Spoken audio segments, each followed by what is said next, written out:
Okay, I just lost an hour and 20 minutes worth of footage, but I wanted to go over the new album, and it's good that I lost that much footage, because now maybe I can have less stupid time and more time actually saying what I need to say.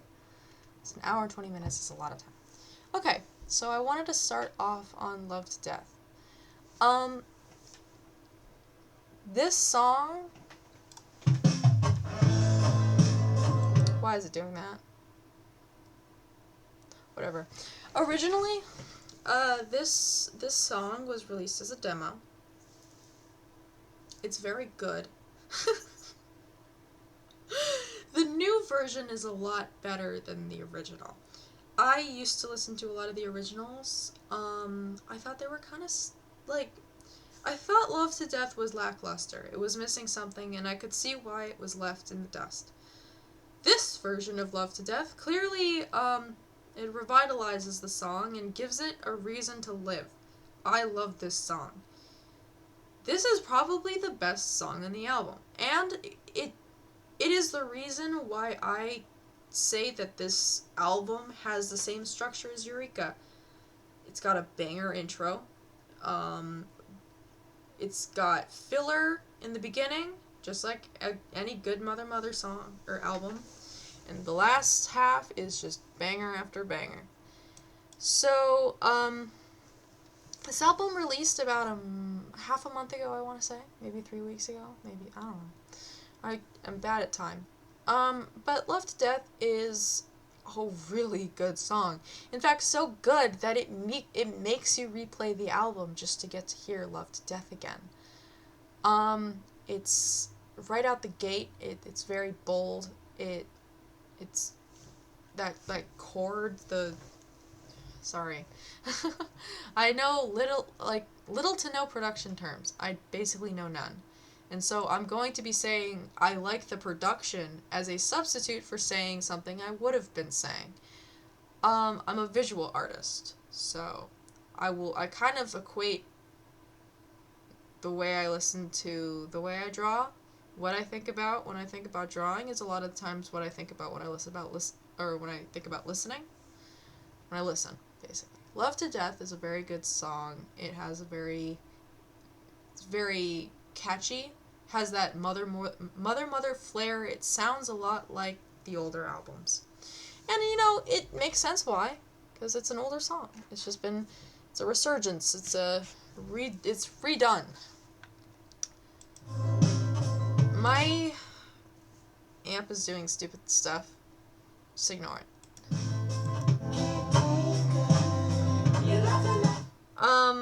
This song is really good at, doing that classic thing that Mother songs do. They section themselves off. So each part of a song, it's like you're listening to little mini songs. And there's highs and lows, and there's a story to be told, essentially. You could section off specific parts of a song and pass it off as, you can't just listen to a specific part of a song. It's going to sound different the entire time. Love to Death does that. Love to Death has a really nice chorus bit. Let me pull it up. I love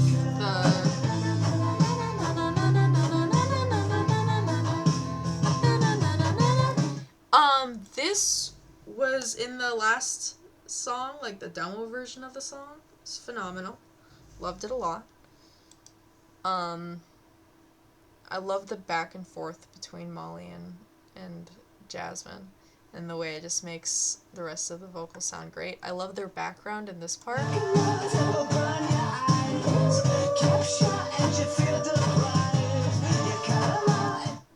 Really good. It's a stay inside and don't look around. I love the way that trails into Molly's vocals. And then I wanted to go to the part at the end where they switch into, they do a key switch. Chef's Kiss.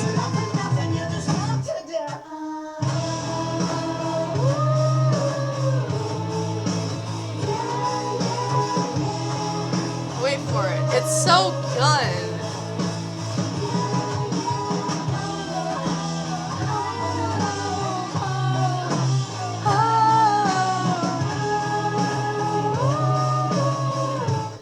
Perfect. I love it. I don't think the key switch, I don't think that was in the original song, but it's a welcomed change. All in all, this song is probably like a 10 out of 10. I'm gonna be so real. This song reminds me a lot of Chasing It Down, which is probably one of my favorite, if not my favorite. No, it's one of my favorite. It's in my top 5 list of Mother songs. Love to Death has also made it up there, just because I love it. The next song I hate viscerally. It's called Make Believe.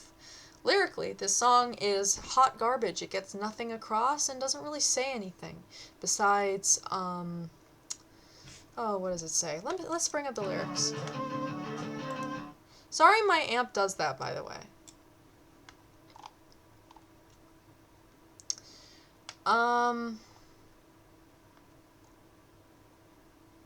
Be happy.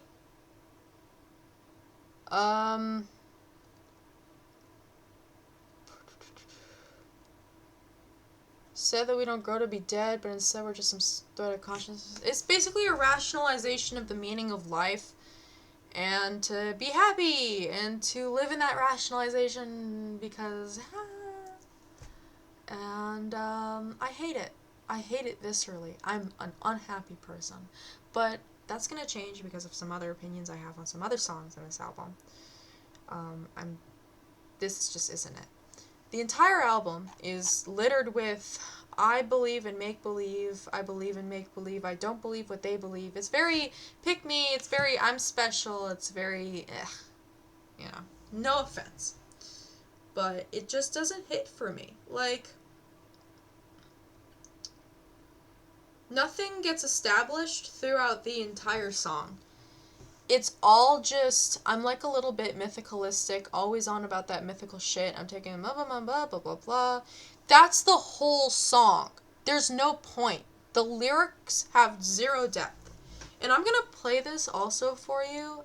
The, sonically it also doesn't have any depth. I'm like a little bit mythicalistic, always on the path of mystical shit. Boy, you gotta keep it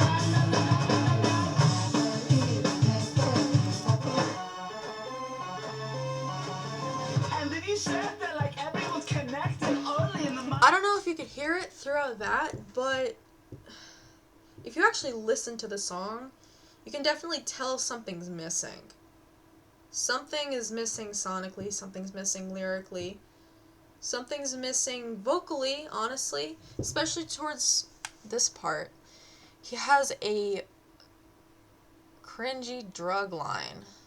He goes tripping like it's LSD, and I wouldn't have a problem with it if it weren't for... I mean, I would, but I wouldn't have as much of a problem with it if he didn't clear the room before making it. Listen to this. I believe in you scream, we all living in a dream, tripping like it's LSD. That wasn't as hard as you think it was, bro. That was not as hard as you think it was. That beat drop is atrocious. Come on, man. You can do so much better than that. Clears the room again to say the same line that he already did.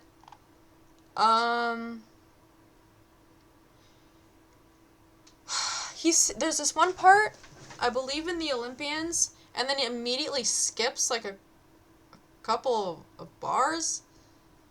I don't know what got cut here, but you can tell it got cut here. Listen.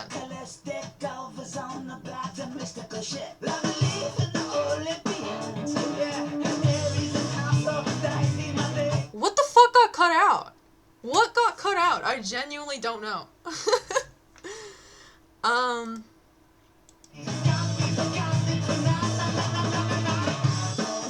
No, it's no interest. I don't like this song. And towards the ending, there's this part where it goes, I don't believe in make-believe, I believe. It's Molly does it. I love it. It's genuinely the best part of the song. But that is even missing something. And I'll tell you what it's missing. It's missing Ryan. Here. Let me see if I can pull this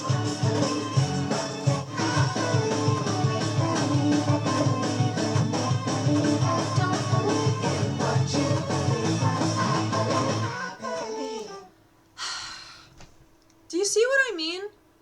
There's texture. That's probably the closest this song is gonna get for a reason to exist. And I wanted to say a proposition. I think this song would have been so much better if there was a lot more pixelation effects. There was a lot more silly samples. Just really weird. Get really jiggy with it, you know? I also think that this part would have been a lot better if Ryan had started screaming. And what I mean by that is just screaming in the background, I believe! I believe! And I just think layering some static over that and then summing it up with a very like, just screaming! Just scream!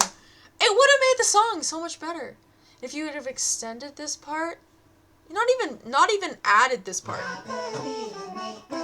Just ended the album with an echo off of Ryan screaming. And add some static effects and stuff, but what I mean by that is I want to bring up another song, Climbing Up the Walls by Radiohead. This is the kind of screaming I want Ryan to do, and I think would have made the song much better.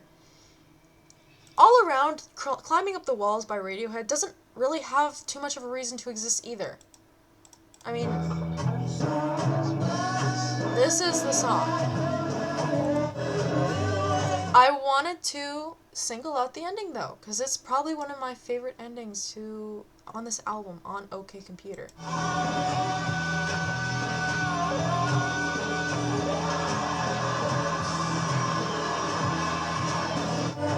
Here, let me replay that. Let me replay that a little bit more up here.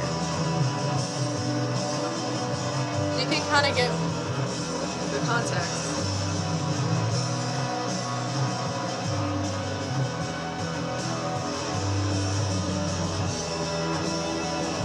You hear that? The guitar? That's what's leading the ear right now. Sorry, I spit everywhere. That's what's leading the ear right now. It's building itself up and then dropping itself just back to lead itself up again.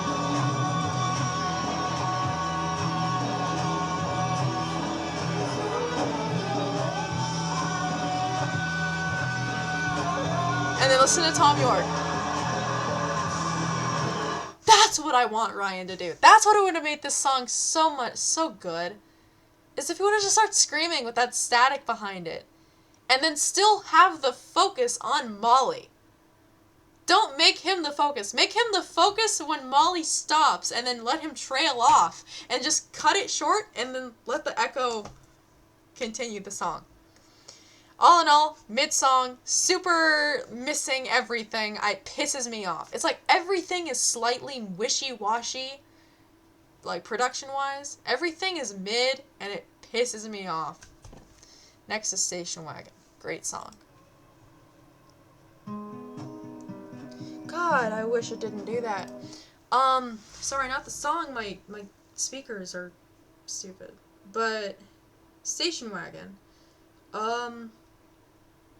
Great song.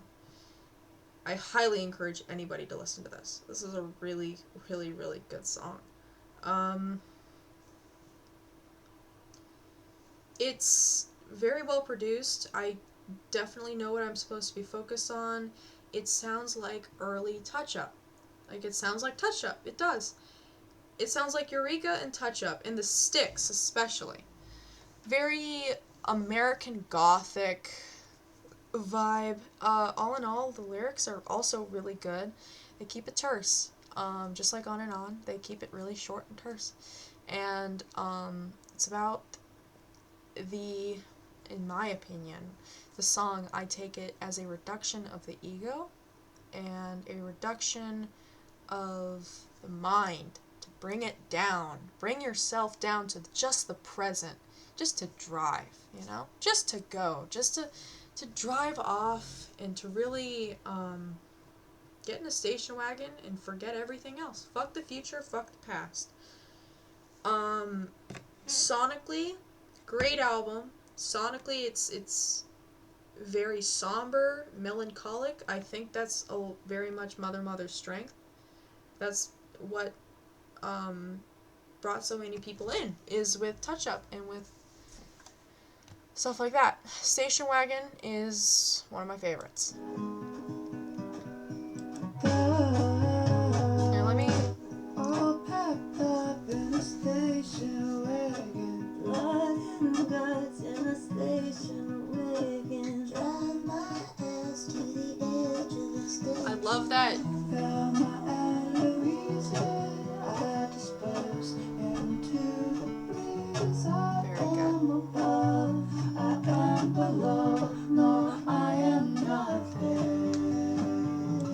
It's great. Lyrically, it's great. I am above, I am below. No, I am nothing. Chef's kiss. Sonically, that build up, the very vocally intimate build up with that, I don't even know what it is. It's just that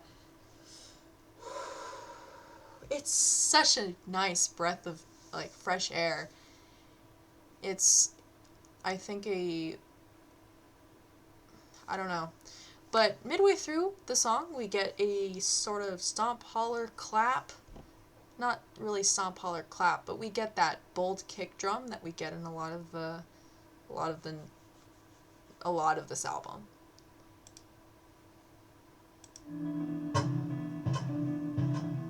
Ignore my shitty amp, please. And I love whatever vocal effect they're doing on this, because I love it. Keep doing that! I hear it. It sounds very real. It doesn't sound fake. It doesn't sound as intimate. It sounds like fun. It sounds real. It sounds like you are actually going out on the road. The chord progression is optimistic. It leads you. It once again sections itself off in the song. Like the song sections itself off into pieces. I highly recommend it. It's a very good song. The way that the drums carry this album. Ali knows it. Ryan knows it. He doesn't need me to tell him. He's doing a great job. I love the drums on this album, and I love the way that they just carry everything.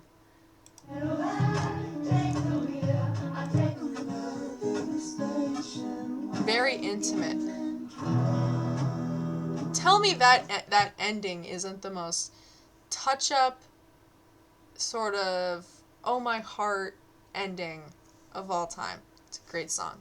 Next song, On and On. I would consider this song filler, but it's really good filler. It kind of calls to that philosophy of thinking small and noticing the little things and being grateful for the small things in life and the way that they make you feel. You know, you might not have everything, but at least you've got toast in the morning. At least you've got fun. On and On is very terse, very short in lyrics. But it carries a lot, you know? And I'll play this a little bit. Once again, that kick drum carries the song, as it does.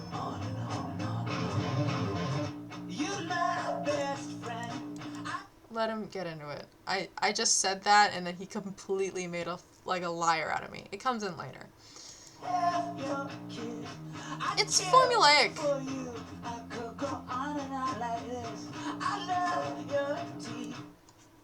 I do the same thing, you know? Sometimes I encourage everybody watching this.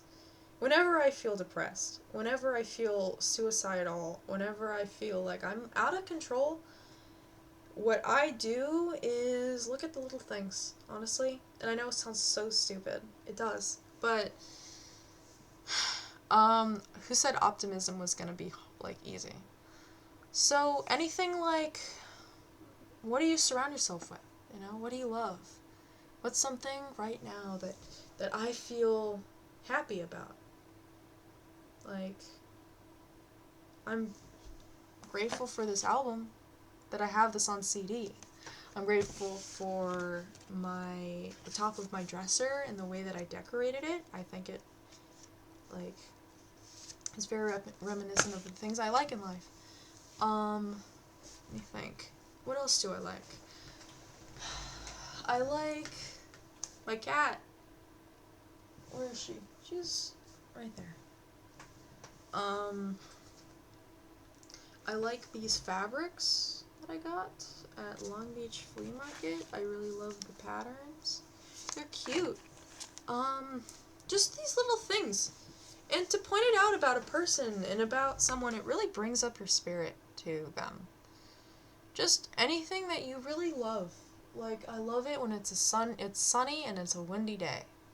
So windy sun, Jesus Christ. I don't know. But that's what this song is, and it's a song for Jasmine. Something that he had to specifically specify. He had to specify because everyone would have thought that his song would have been about his wife. More songs are about his wife. A lot of this album is about his wife, and I think that him being in a family now is definitely a good thing for him. And I'm very excited to see how our little Ryan Gilderman will progress as a person, as a father, as a role model for someone super close to him like that, as a husband. I think it's a wonderful thing. I love your laugh. It could cure. This song speaks for itself. It's got a great solo, but I will still consider it filler just because I don't see a reason to come back to it specifically. The music video is great. The music video is just them in a studio and Jasmine and Ryan just totally dancing. He's not playing the guitar half the time, but, you know, whatever.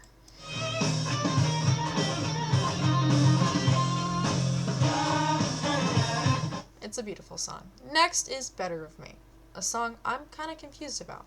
It's sung by Jasmine and has probably her best vocal stuff so far in the entire discography. Like, she's really gotten better out of absolutely nowhere, and I'm proud of her.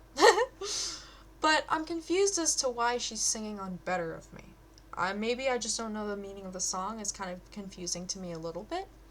A lot of this song talks about things that Ryan was going through and talking about as far as mental health goes, sort of self-isolation induced by a feeling of underlying lack of social communication and control, feeling isolated and feeling in your own head, feeling problems with your body, problems with just all of that stuff. And it's really a blast of the past, really an homage to what was lost and this other side of yourself, especially coming out of something like that, can be very cathartic. So, Better of Me is definitely a song about that. It has a Minecraft sample on it. It starts and ends with a Minecraft sample. Very confusing for my first listen, but I'm not concerned. Either way, Better of Me,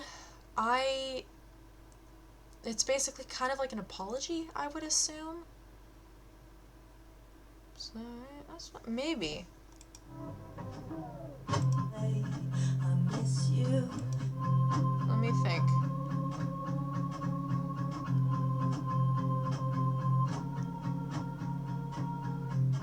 I'm sorry I pushed you away.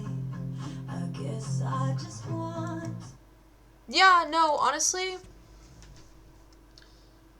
I think this is either Ryan singing about his current self. He's talked about how he kind of considers his revival as almost a different person. He's kind of like evil Ryan versus funky Ryan. Maybe Evil Ryan and Funky Ryan were the same, and I was just regular ass Ryan. But I don't know. It's either that or the opposite. Sometimes I might think it might be about Jasmine talking about Ryan. It might be Ryan talking about Jasmine and apologizing for all the shit that he did. Because it is an apology. At the end of the day, it's an apology. But you can see some of the other themes in this album make it a little bit difficult to discern whether or not the better of me could mean the out of control sort of version or the sober version. And we don't know. We don't know. It's a complicated, life is complicated. And I know I come to this band explicitly trying to psychoanalyze, and I mean, it's impossible not to, I think. It's the past and mental health, and his mental health specifically, is pretty much exactly, like, it is the band. It's inseparable from the music. Especially if you're someone like me who listens to the entire discography. It's, and so better of me, it's hard to say. I will say it's filler. I will say, Jasmine's vocals are amazing. Probably that's the only reason I would get behind it. The lyrics are eh. Maybe it's just because I have a harder time understanding it. I'm sure they're not eh. I'm sure one day, like a couple months from now, I'll be listening to it and I'll be like, that's what it's about, you know? Jump scare. But until then, it's just not something I'm going to be returning to. Jasmine's vocals, let me play them for you.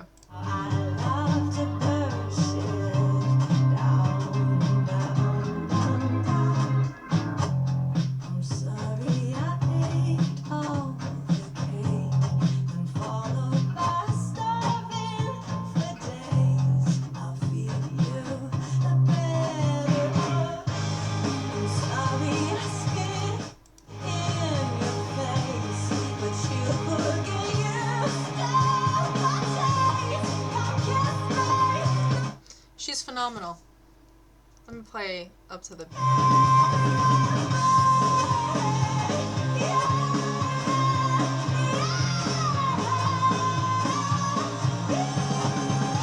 Girl, sing! Sing! She's beautiful.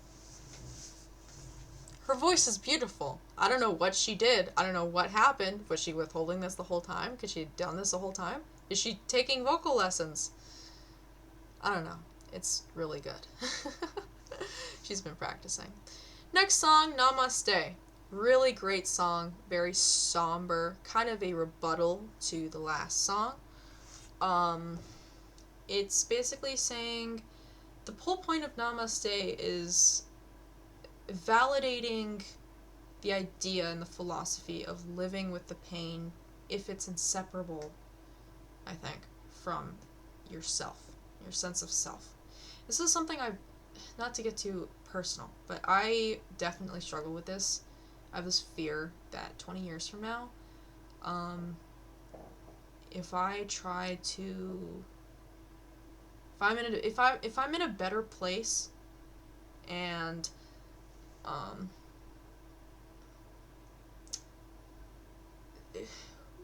if I'm in a better place and I'm not actually going through as much as I used to, or I am now, or when I was really like a preteen, like a teenager, even like a late teenager, will I still feel like myself?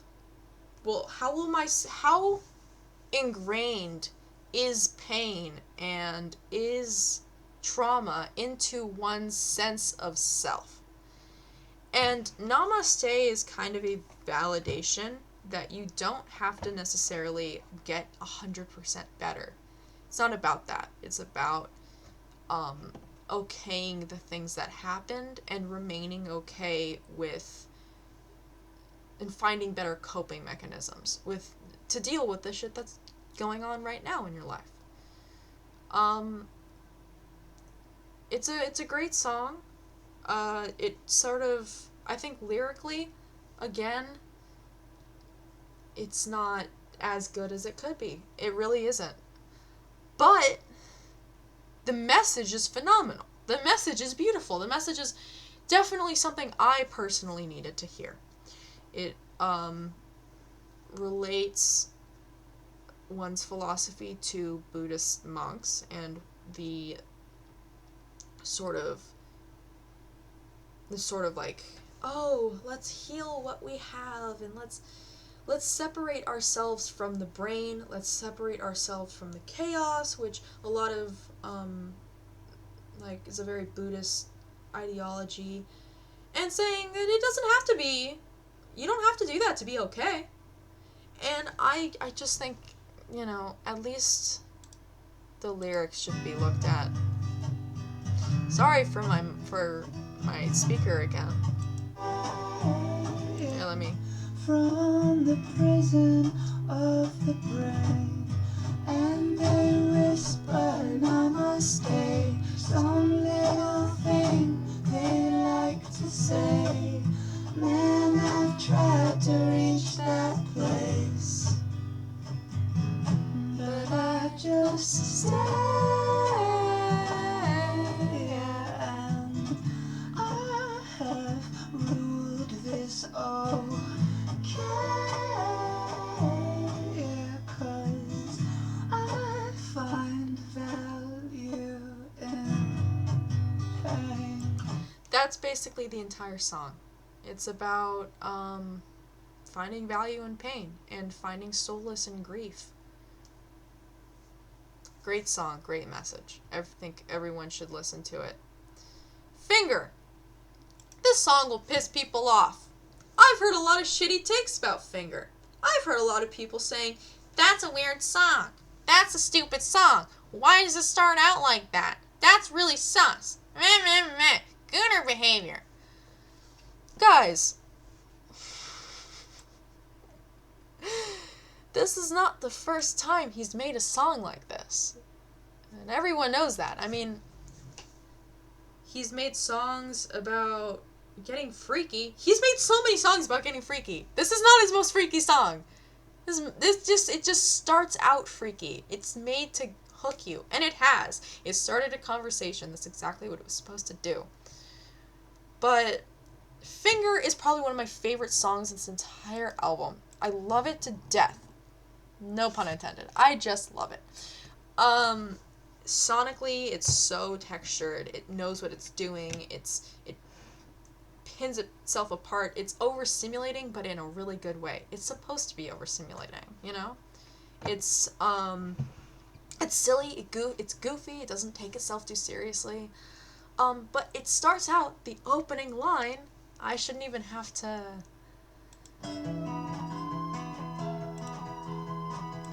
How a man feels ashamed when a woman puts her finger in his ass, but it feels okay. Oh, you shouldn't feel ashamed if the feeling is great. You shouldn't feel ashamed if the feeling's great. Thank you very much, Ryan. The song's more about this song isn't really about putting a finger in your ass. This song is about a lot more than that. This is just a example of a bigger issue. That is this shame around certain sexual stuff. It's the double standard around what men and women are like supposed to think and do sexually. It's the double standard behind lots of things in his life, like vegetarian stuff. And I'm not a vegetarian. I don't have to be a vegetarian to like this song. The music video is perfect. Sounds great. It takes the listener through a range of emotions. It's very optimistic, very high energy, very silly, goofy, even though the lyrics are more in line of just bringing more points to light. The chorus is great. It's catchy. It's not annoying. It's just You shouldn't feel ashamed, no. Molly's great in this song. It's got silly samples, lots of silly samples. You want silly samples? This is a good song. It's funny how a turkey gets stuff, and then you roast the bitch and then you eat it up, but you wouldn't stuff your dog on, no, you let it sleep. It's a great song. Sonically, vocally, he does lots of silly things. He's got lots of ideas. A little cat. Yeah, listen to it. And don't let the whole finger in your ass lyric occupy your brain as much as it is, because it's a good song. I've heard a take that Finger is a weird song, and he shouldn't be, not necessarily shouldn't, but it's weird that he talks about putting a finger in his ass when the fan base is so densely made up of children. First of all, it shouldn't be like that. It shouldn't be densely made up of children. It shouldn't be, but it is. And it's weird because it's like there's lots of other songs that he's written that children shouldn't be listening to. Like, there's songs about self-harm. There's a lot of songs about self-harm in this fucking... in Mother. There's a lot of Mother songs about eating disorders, self-harm, body dysphoria, and, like, dysmorphia, and stuff like that. And there's a lot of songs about... There's a song about wanting to kill people. There's a song about wanting to kill yourself. There's a song... There's like a song about everything.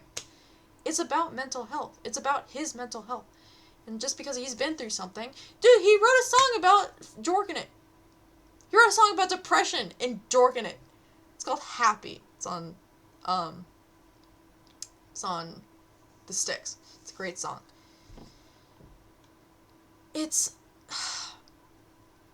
If a kid is already listening to that shit, which they shouldn't be, then a kid shouldn't be listening to Finger either. So it's like... Also, we shouldn't tell an artist not to write something in the music just because their fans are majority children. I'm not a child. I don't want the fandom. I don't want to, like, release the fandom to a bunch of children. No. That would be annoying. No, I'm not doing that. It's just... If children shouldn't... If the issue is there's children in the fan base and you shouldn't be doing it, you shouldn't be putting, like, saying that or whatever, it's a freaky line. Maybe they shouldn't be listening to it. Maybe their parents should be there to actually, like, mitigate what they're listening to. I mean, it's marked as explicit. Like, it's marked as explicit. That should be enough. If it's that much of a problem, or just skip the song. It's not a problem. It's not an issue. I don't know. Next is Me and You. Me and You is probably one of the most adorable mother songs ever. He got married. This is about his wife. You can tell through the way that he's singing that he's smiling. And I genuinely think this is my favorite happier mother song. If he keeps making love songs like this, oh boy. It's adorable. It's fucking adorable. The chord progression is hopeful and loving and down to earth, homey almost. It's very sweet and much needed.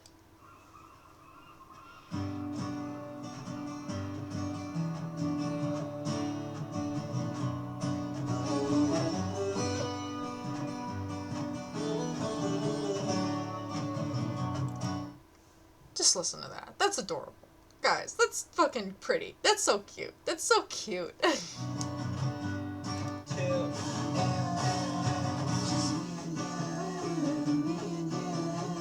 He's talking about his wife, guys.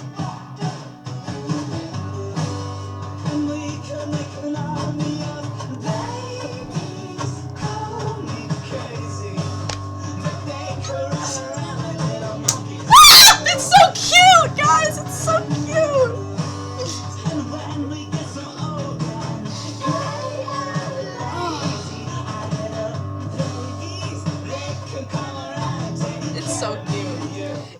so fucking cute. I don't know. I can't help but think about my boyfriend. I love this song so much. It's so sweet. It's such a sweet song. Oh my god. It's probably... I can tell he's... Honestly, I feel like this is probably the happiest he's ever sounded. Low-key. This is probably the happiest he's ever sounded. At least a modern day song. I know he always talks about being in a better place. Grief Chapter was low-key mid as fuck. Mid to trash. And he says there's a lot of good messages, but I think this is definitely one that takes the cake. You know, he's happy. He's happy, he's in a better place, and I almost can tell that he's smiling through his lyrics, and that's so sweet.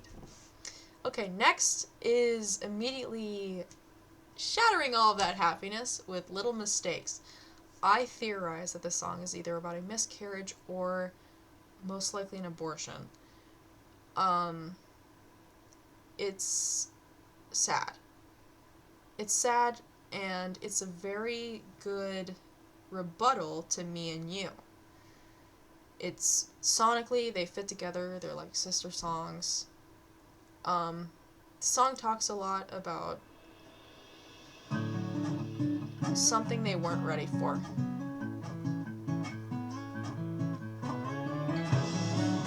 Once again, that kick drum. This is a very whimsical, somber song. Ryan's vocals in this song actually really take the cake for what I like about this. It's a very astral song. He almost whispers the lyrics. Not whispers, but it's very, like, I could be a nova, you could be aurora, you can be a cluster, a little bucket of art in the night sky. And the way that his cadence is very somber, melancholic, like, I don't want to say whimsical. Astral is what I will say. He is grieving something. He's grieving something. The song's about grief. A little mistake can be a big thing. A little headache can be a whole lot of pain. Oh, what a heartache. Look at what you started. You sweet thing. You silly thing. Down in a deep sleep. This is where you'll find me. Hiding from everything. All of the mistakes. Every little big thing. They can take a small sin and make a whole lot of pain.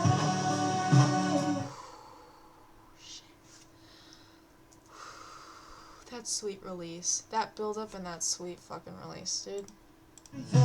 All of the mistakes, every little big thing, they can take a small sin and make a whole lot of pain.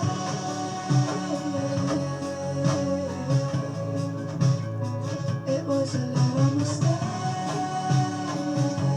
I don't know what that is in the background. That's sort of like... It's gotta be a guitar, probably a synth, and that cymbal ringing out. The reverb's really nice. I don't know. It does a really good job of letting the song breathe. It's definitely one of my favorite songs on this album. It's so good! And he whispers... I want to play the Nova part. It captures a sort of idea of, like... It's like the night sky. It's like you're looking at a night sky. It's very good. He's a talented and skilled songwriter because he's capable of using his music, specifically, he doesn't even have to say anything, to convey specific moments, to convey specific things. To speak for him, to tell him a story for him. What I hear in Little Mistakes is laying in the bed of a pickup truck in the mountains looking up at the stars. And that cold wind blowing, and it's like December. Oh, it's too far. It's probably around here. Yeah. Hold on. Maybe it's around here? I think it's here.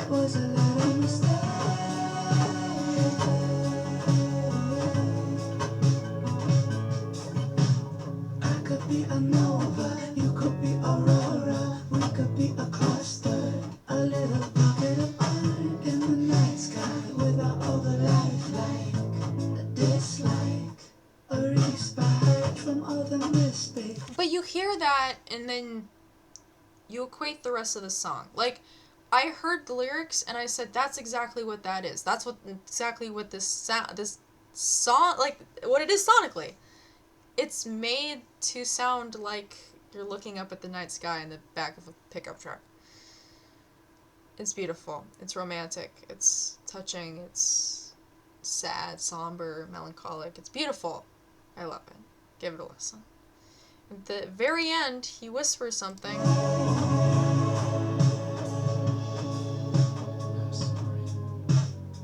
I'm sorry. I'm sorry. Save the I'm sorry's for better of me. No, it's a really good song. It's a really good song. Mano a Mano is the next song. I think it's pretty good. This is another thing I will say about the song having Eureka structure. It's structured very similar to Eureka in that it's a little bit of filler towards the beginning.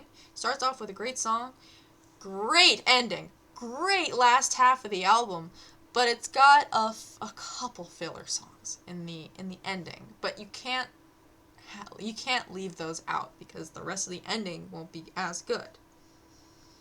Mano a Mano's a great song. A great song, believe me. It's not for me.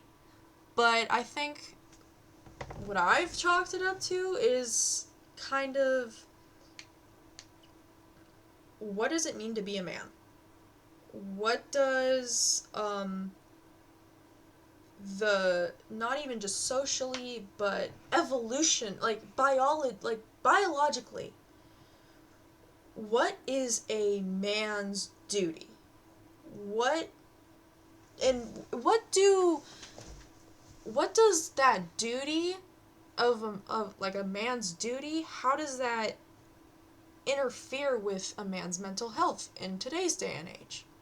I mean, it's very, very much like a call out to what sort of the downsides and the evilness and what we have, like, how do I say this?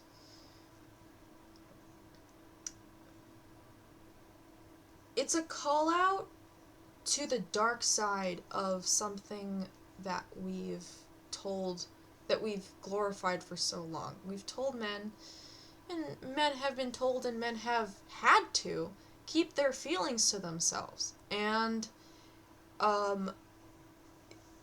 fight and show violence and aggression, and that's all very masculine. He even in the song goes as far as to say he is the mother to a wound. He equates sort of nursing and loving and kindness to femininity, and saying that, like, he has that woman inside us, as do all of us. It's a great song. It's a really good song. I recommend you listen to it. Sipping the milk product that the poppy seed. Help me help you understand. I'm not a real man. I am the mistress of a gun. I get in there before it kills someone. Great song. It's such a good song. It's such a good song, guys. It takes you on a journey, sonically and structurally. It's very much like Finger, where there's lots of different, there's one beat, I would say, but his cadences are very different, the way that he delivers different verses, the way that he breaks certain things. So I'm thinking a lot about Well, to you, Godspeed. Somebody help me to understand. I don't know. It's a very good song. I don't really have too much to say about it. I know it's special for some people. Nostalgia. Um, the song is good. It is the self-titled song for this album. I wouldn't say it's the best song on this album, but Nostalgia is about sort of the way that memories will infect your entire life.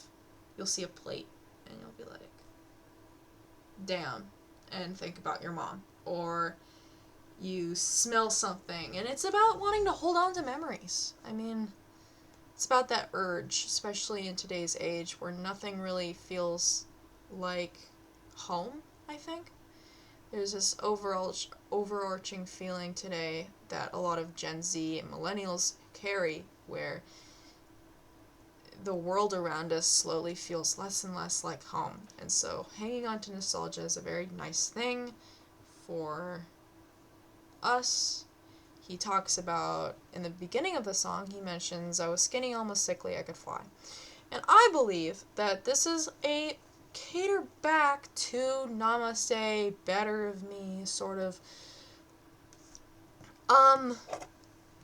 Where does the separation lie with those kinds of memories and feeling so free and feeling so young and the trauma and shit that you were doing before?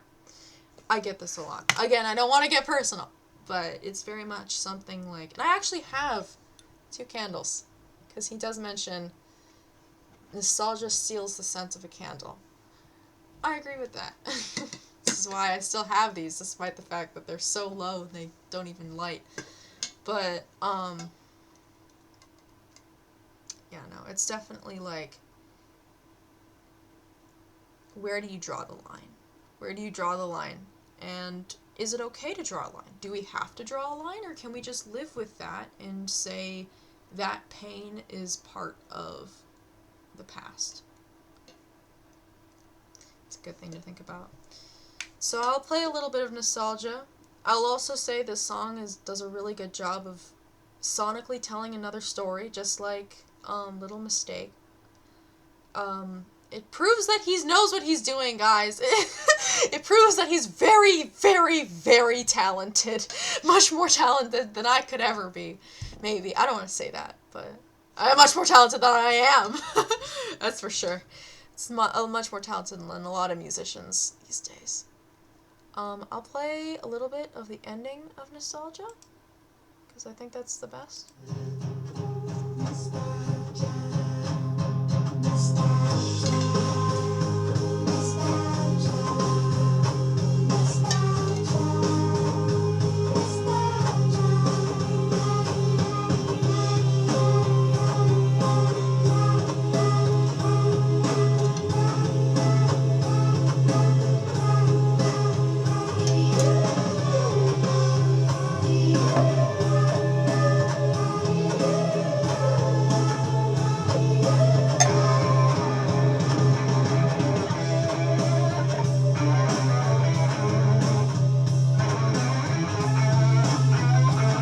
Okay, that's enough that I'll play for that.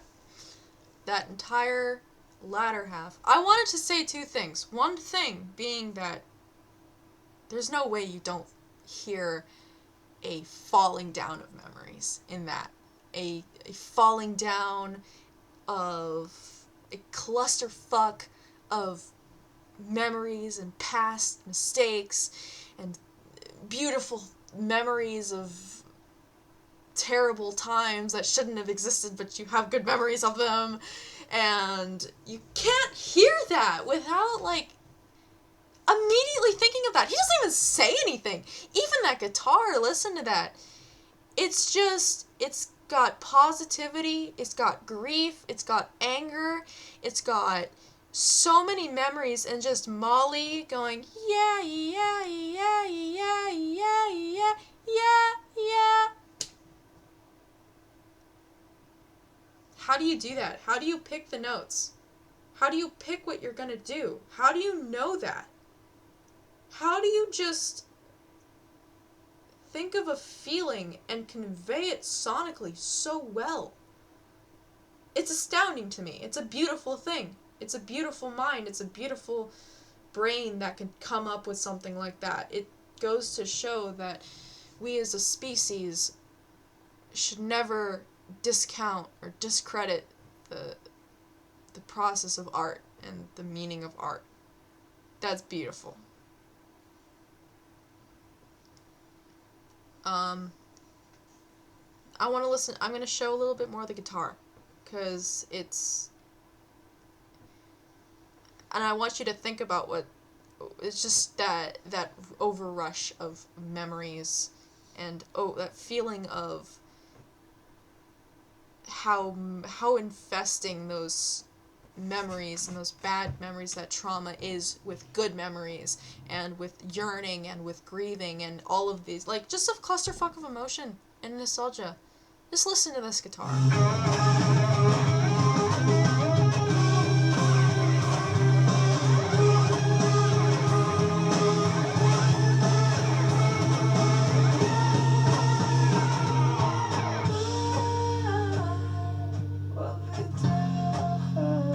It's beautiful. Another thing I wanted to say about that part is it sounds like the Pixies. It sounds identical to the Pixies. Not identical, but it definitely, I hear Pixies a lot.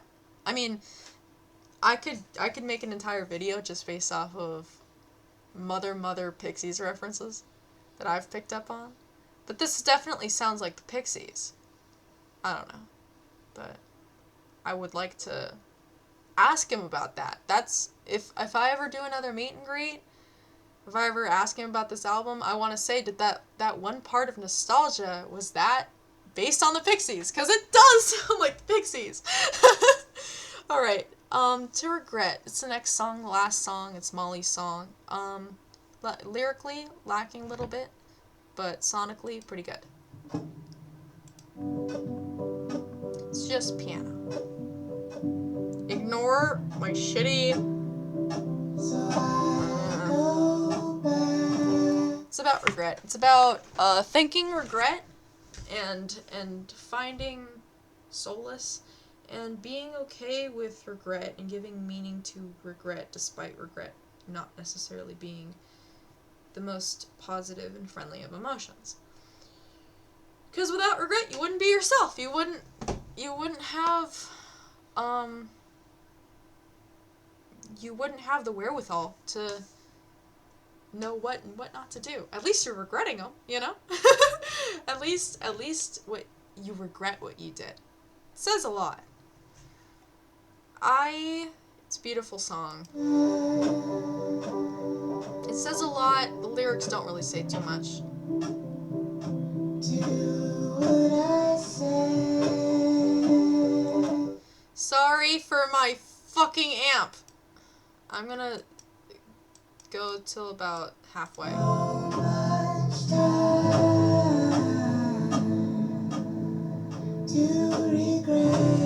Yeah, it's a beautiful song. All in all, this fucking album rocks. This album is amazing. It's a really good album, and I'm really happy I picked this up on CD, and I think you guys should do the same, or vinyl, or whatever. Get your hands on this album. If you haven't listened to this, listen to it. It's phenomenal. It's great. I love this album so much. It's such a return to form. Grief Chapter scared me, because I thought Grief Chapter, more like mid-chapter.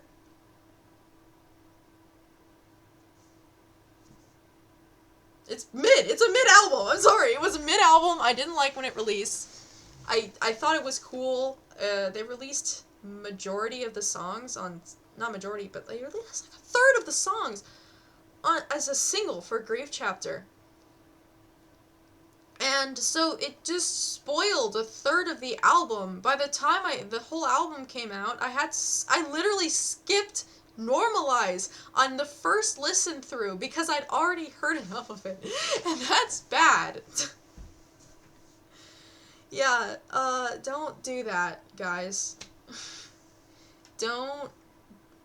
What I love about this album, why I love this album as much as I do, is probably because I only listened to one song before, like, when this whole thing was being pre-released.